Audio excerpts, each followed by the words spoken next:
இறை இயேசுவில் பிரியமான சகோதர சகோதரிகளே, நமது ஆண்டவர் இயேசு கிறிஸ்துவுடைய திருப்பெயரால் உங்களுக்கும் உங்கள் குடும்பத்தில் இருக்கிற அனைவருக்கும் அன்பும் சமாதானமும் மகிழ்ச்சியும் உண்டாவதாக.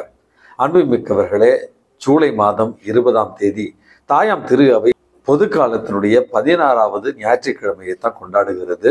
இந்த ஞாயிற்றுக்கிழமையில நமக்கு கொடுக்கப்பட்டிருக்கிற நற்செய்தி வாசகம், முதல் வாசகம் மற்றும் 2வது வாசகம் மூன்றுமே கிறிஸ்தவ வாழ்விற்கு அடிப்படையாக இருக்கிற 2 காரியங்களை பற்றி பேசுகின்றன.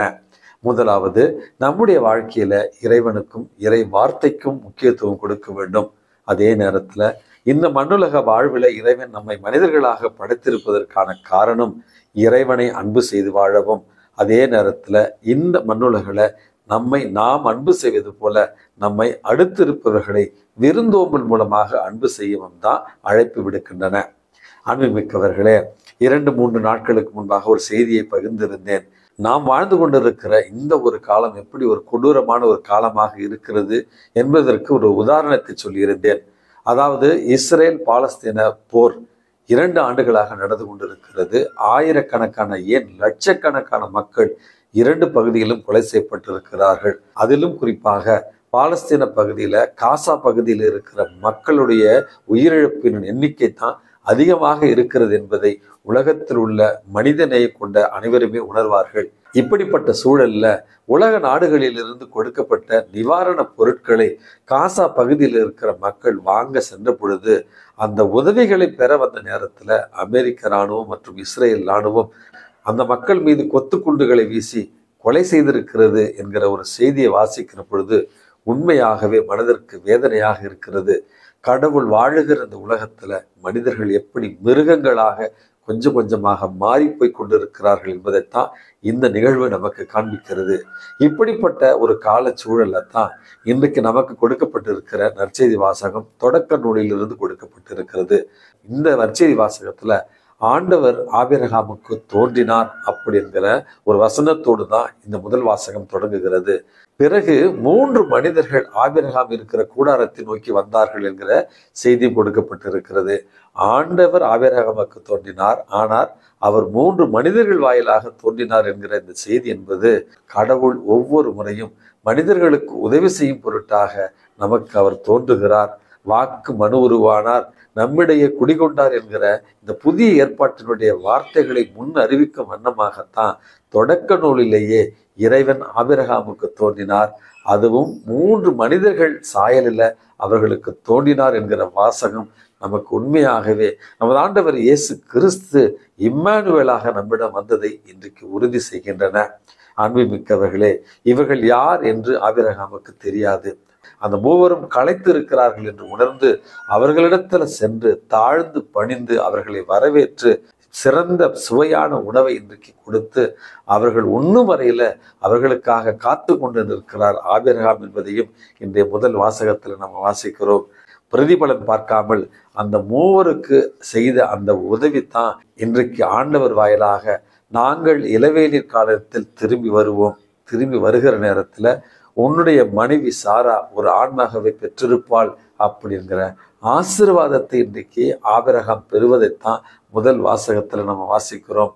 அன்புமிக்கவர்களே, இறைவன் மனு உருவாகி நம்மை சந்திக்க வருகிறார் என்கிற பெரும் மகிழ்ச்சி நமக்கு இருந்தாலும் நம்முடைய வாழ்க்கையில பிரதிபலன் பார்க்காமல் மற்றவர்களுக்கு உதவி செய்தால் இறை ஆசீர்வாதம் நமக்கு நிரம்ப கிடைக்கும் என்கிற அழகான முதல் செய்தியைத்தான் இன்றைய வாசகம் நமக்கு சொல்லித் தருகிறது. அன்புமிக்கவர்களே, என்னுடைய தனிப்பட்ட வாழ்க்கையில பல நேரங்களில் பணத்திற்காக நான் ஏமாற்றப்பட்டிருக்கிறேன். சில பேர் கேட்பாங்க, கொடுப்போம், ஆனால் சில நேரத்தில் அல்லது பல நேரத்தில் கொடுத்து கூட மாட்டாங்க. ஆனால் என்னுடைய வாழ்க்கையில நான் ஆழ்ந்து உணர்ந்த ஒரு உண்மை என்னவென்றால், நாம் பிரதிபலன் பார்க்காமல் நமக்கு திரும்ப செலுத்த முடியாதவர்களுக்கு பண உதவியோ பொருள் உதவியோ அல்லது நம்முடைய உடனிருப்பையோ கொடுக்கிற நேரத்துல நிச்சயமாக ஆண்டவர் நம்மை நிறைவாக ஆசீர்வதிப்பார் என்கிற உண்மையைத்தான் உங்களோடு பகிர்ந்து கொள்கிறேன். ஆகவே உங்களுக்கு திருப்பி செலுத்த முடியாதவர்களுக்கு உதவி செய்யுங்கள், பிரதிபலன் பார்க்காமல் உதவி செய்யுங்கள். ஆண்டவர் உங்களை இன்னும் அதிகமாக ஆசீர்வதிப்பார்.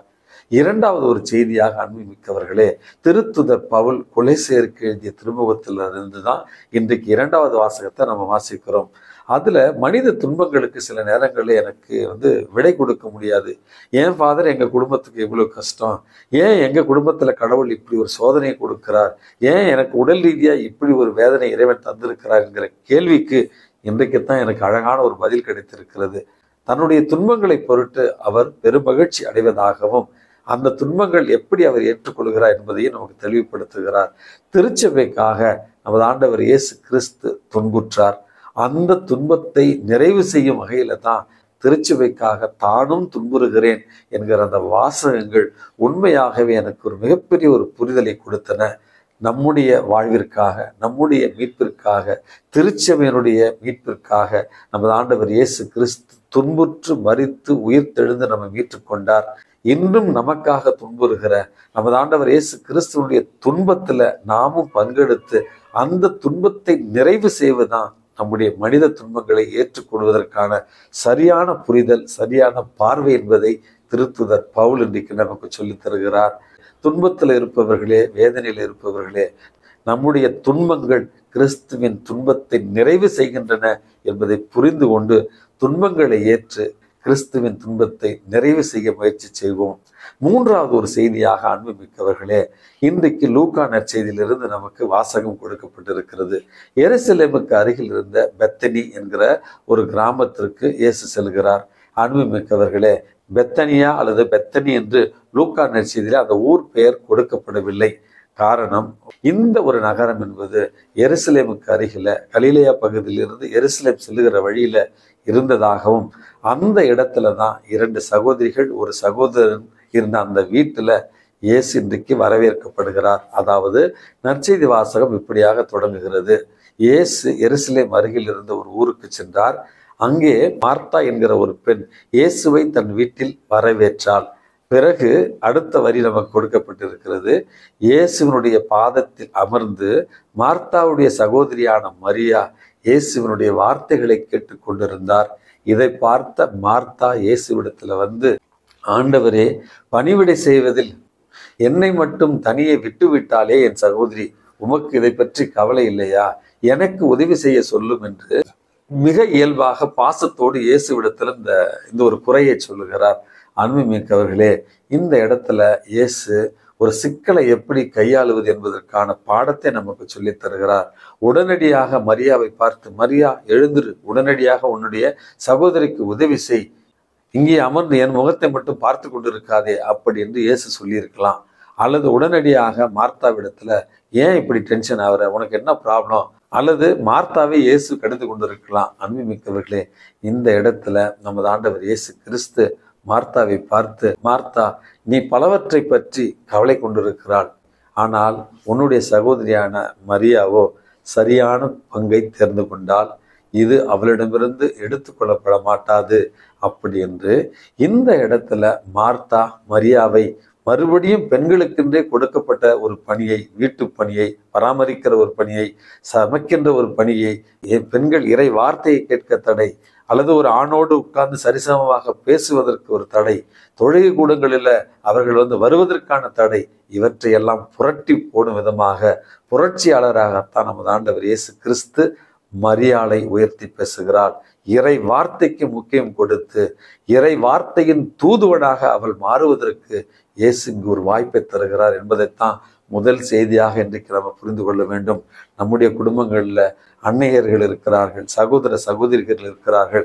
அவர்களை எந்த கண்ணோட்டத்தில் நம்ம பார்க்கிறோம்? வெறும் வீட்டு பணியாளர்களாகவும், சமையல் செய்பவர்களாகவும், நம்முடைய குடும்பத்தில் இருக்கிற குழந்தைகளை பராமரிப்பவர்களாகவும் பார்க்கிறோமா? அல்லது நம்முடைய குடும்பங்களில் அவர்களுக்கு அனைத்து உரிமைகளும் கடமைகளும் உள்ளது, அதே நேரத்தில் எல்லா நிலைகளிலும் அவர்கள் நமக்கு சரிசமமானவர்கள், முடிவெடுப்பதில் அல்லது உடல் உழைப்பில் சரிசமமானவர்கள் என்பதை புரிந்து கொள்ளத்தான் நமது ஆண்டவர் இயேசு கிறிஸ்து இந்த அழகான ஒரு செய்தியை தருகிறார். அன்பு மிக்கவர்களே, மிக முக்கியமான ஒரு செய்தியாக இந்த மண்ணுலக வாழ்க்கையில பல்வேறு கவலைகளில் நம்ம இருந்தாலும், பரபரப்பாக இருந்தாலும், இறைவனை தேர்ந்து கொண்டவர்கள், இறை வார்த்தையை தேர்ந்து கொண்டவர்களே பேறு பெற்றவர்கள். அந்த பொக்கிஷம் அவர்களிடமிருந்து எடுத்து கொள்ளப்பட மாட்டாது. உலக செல்வங்கள் அழிந்து போகலாம், இறைவனை தேர்ந்து கொண்டவர்கள், இறை வார்த்தையை தேர்ந்து கொண்டவர்களிடமிருந்து அந்த அதிசயம், அந்த பொக்கிஷம் எடுத்து கொள்ளப்பட மாட்டாது என்கிற அழகான செய்தியையும் இறைவன் இன்றைக்கு தருகிறார். கடைசி செய்தியாக, அன்புமிக்கவர்களே, உபசரிப்பு அல்லது பிறருக்கு நாம் செய்கிற உதவி, இதை தொடக்கத்திலேயே நான் சொல்லியிருந்தேன். எப்படி ஆபிரகாம் அறிமுகம் இல்லாதவர்களுக்கு உதவி செய்து ஆசீர்வாதத்தை பெற்றுக்கொண்டாரோ, எப்படி மார்த்தா மரியா இயேசுவை தங்களுடைய வீட்டிற்கு அழைத்து தங்கள் குடும்பத்திற்கு ஆசீர்வாதத்தை பெற்றுக்கொண்டார்களோ, நம்முடைய வாழ்க்கையில கூட வாய்ப்பு கிடைக்கிற நேரத்திலெல்லாம் மற்றவர்களுக்கு பிரதிபலன் பார்க்காமல் உதவி செய்து, விருந்தோம்பல் செய்து, அதுவும் குறிப்பாக தானத்திலேயே மிக சிறந்த தானம் அன்னதானம் என்று சொல்லுவார்கள். வாய்ப்பு கிடைக்கிற நேரத்திலெல்லாம் மற்றவர்களுக்கு உணவிட்டு, உணவை தானமாக கொடுத்து நம்முடைய குடும்பங்களுக்கு ஆசீர்வாதத்தை பெற்றுக்கொள்வோம். எல்லாம் வல்ல இறைவன், தந்தை, மகன், தூய ஆவி உங்களையும் உங்கள் குடும்பத்தில் இருக்கிற அனைவரையும் நிறைவாக ஆசீர்வதித்து பாதுகாத்து வழி நடத்துவாராக. ஆமேன்.